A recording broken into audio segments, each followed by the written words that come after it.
Hi, good afternoon and welcome to the ZP FoodSense weekly webinar. So we like to do this weekly webinar really answering technical questions and giving essentially direct client support to users of the FoodSense Generation 4. I do have a FoodSense Generation 4 in front of me now, so sometimes it's colloquially online called the Scoville meter, and I will be using it to do some testing very shortly. I'm in my kind of chilly measuring mode at the moment. And so you'll see this in action at very shortly. So let me go forward and just say that every month we do a monthly webinar. I think the next one actually now is in December. So there's a link here. Don't worry, that link is always updating. So if you're watching this kind of later on and it's well past the 2nd of December 2024, don't worry, because that link will take you to the most recent webinar.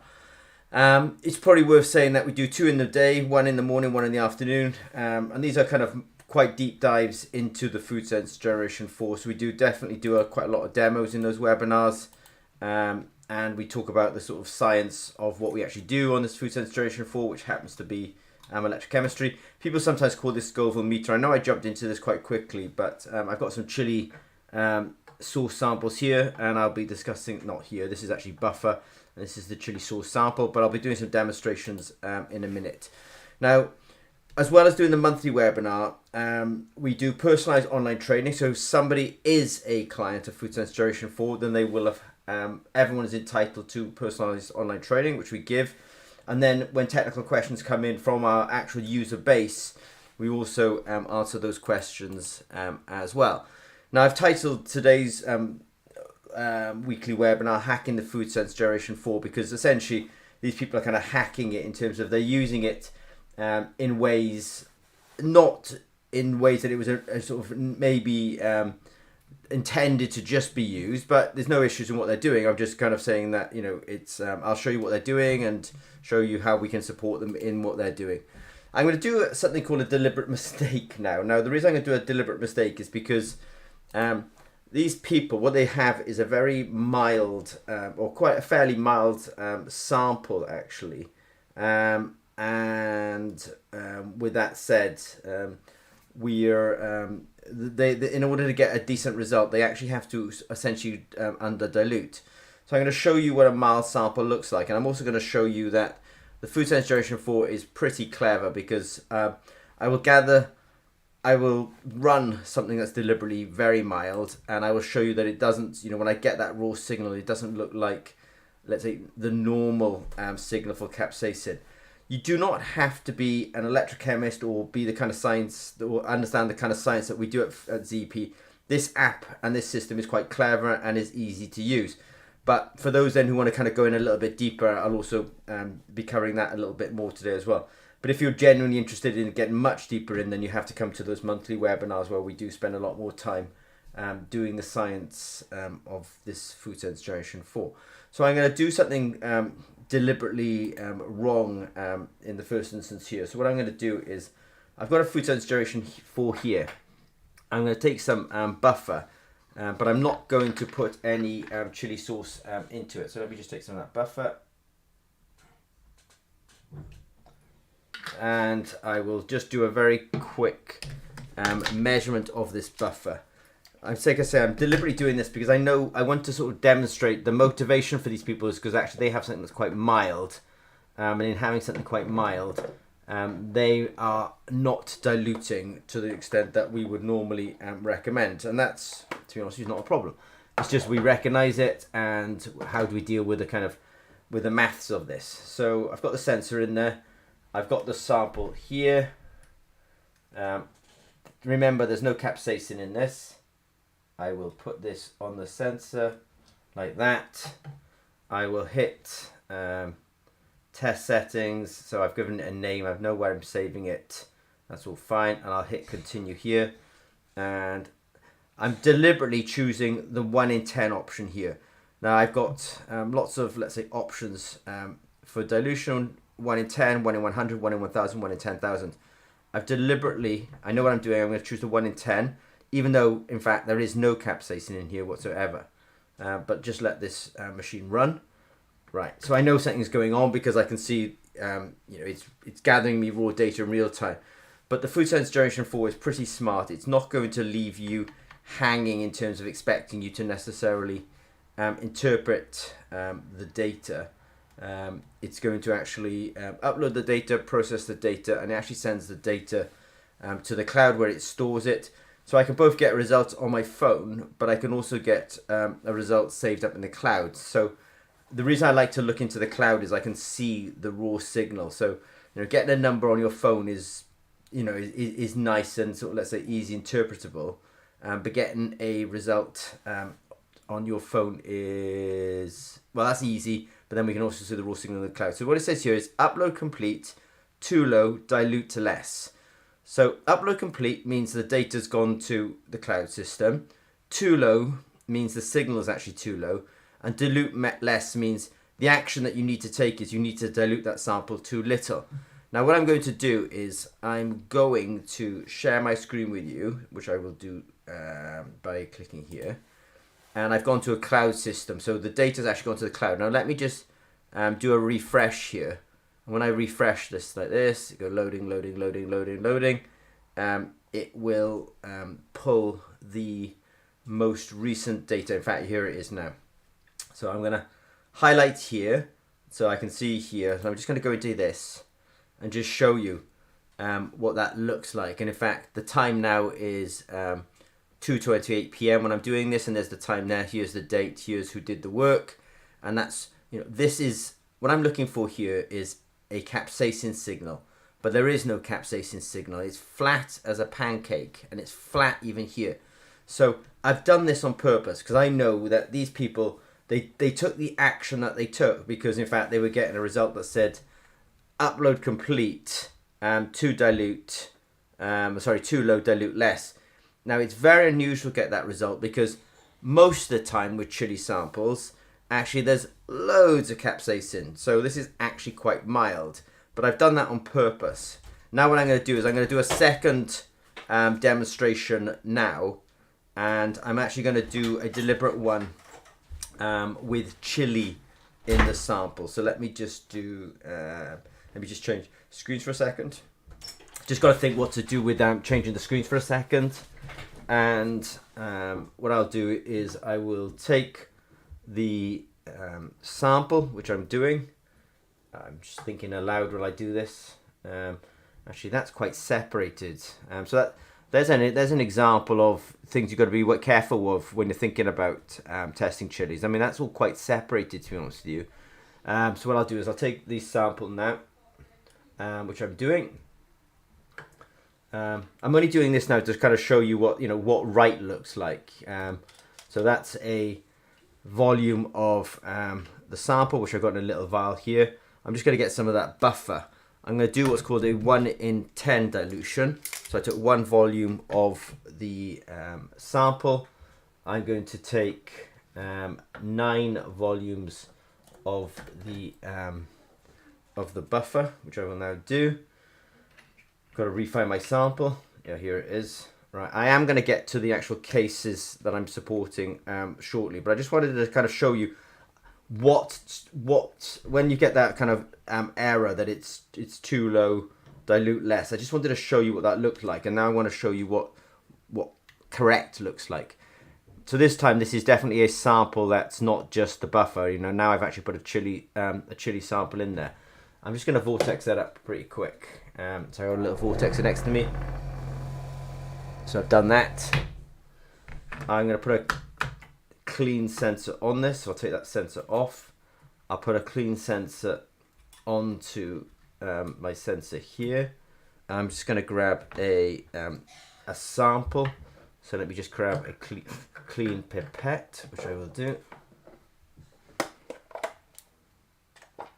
So I've shown you deliberately, something that had no capsaicin in there, but you could really understand that. In fact, there was a very flat line when I looked at the raw signal. The app is smart. See, the app told me there wasn't any capsaicin in there, so the app is pretty smart in guiding that. So now I'll put some actual capsaicin on there. I realise I should have done this in a slightly different order, but I'm just going to give this a name quickly so I can find it, which I will do. I'm just thinking aloud, sorry. Tab tab 1, done, back, continue. I'm choosing the 1 in 10. This was going to become significant in a minute.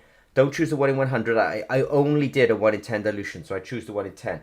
If I'd done the 1 in 100 dilution, that'd be a different matter, but I did a 1 in 10 dilution. Start measurement. That 1 in 10 means physically what I did, and now I'm gathering the raw data, which it's doing now. And in a minute, we will get a result, and I will show you what correct looks like, when you truly do have, let's say, capsaicin in there. That's actually quite mild.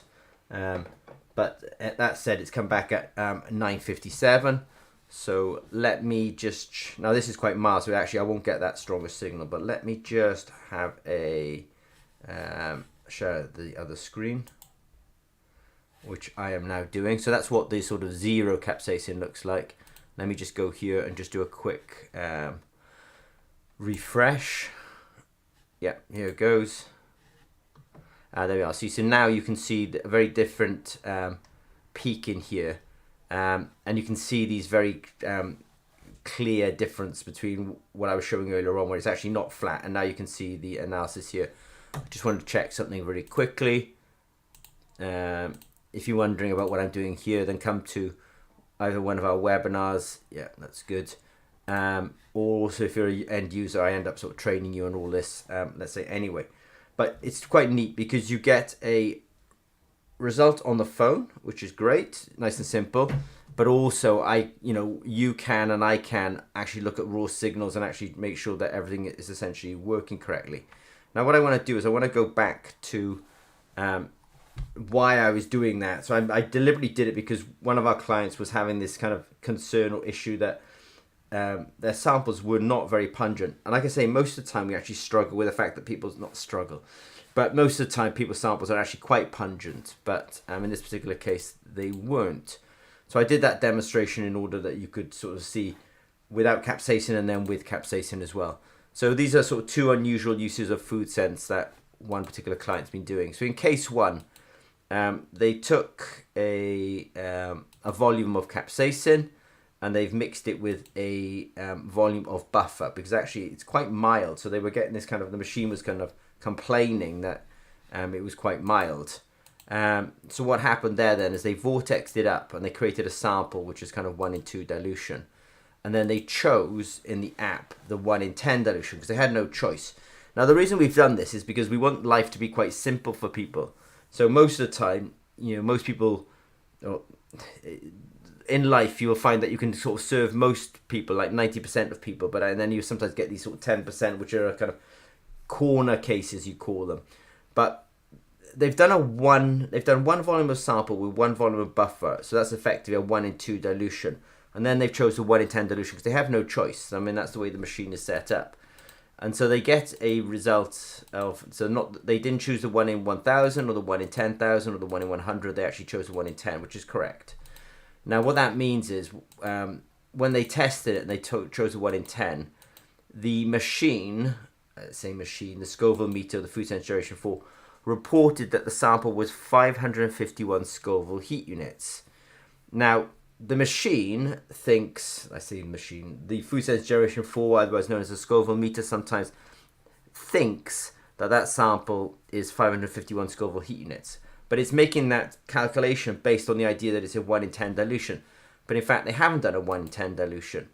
Now, the actual sample on that sensor is not 551 Scoville heat units. It's actually 55.1 Scoville heat units. Because the machine thinks it's done what it's measuring is it's measuring 55.1 Scoville heat units. It's timesing it by the dilution factor, which is 1 in 10, and reporting on the app that it's 551 Scoville heat units. But they haven't done a 1 in 10 dilution. So in fact, what you do is you take the answer you gave it, divide it by the dilution factor, which is 10. The answer it gave you. So 551 is what it gave you. You divide by the dilution factor, you get 55.1. And then you times it, actually, in this particular case, by the dilution that you actually use, which is 1 in 2. So in fact, their sample is 110 Scoville heat units. So whatever they're testing here is really quite mild. It really is quite mild, actually. And I know they've done a few replicates on this, and everything they've replicated is effectively below 500 Scoville heat units. So this is genuinely a mild sample. So what have we learnt here? We have learnt that by far most people are measuring things that are sort of 2,000 and above Scoville heat units, because when you think about the Scoville heat unit range, it's 0 to 16 million. So most people are testing things that are actually quite hot, 16 million. Here we're talking about like 100 Scoville heat units. It's really kind of low.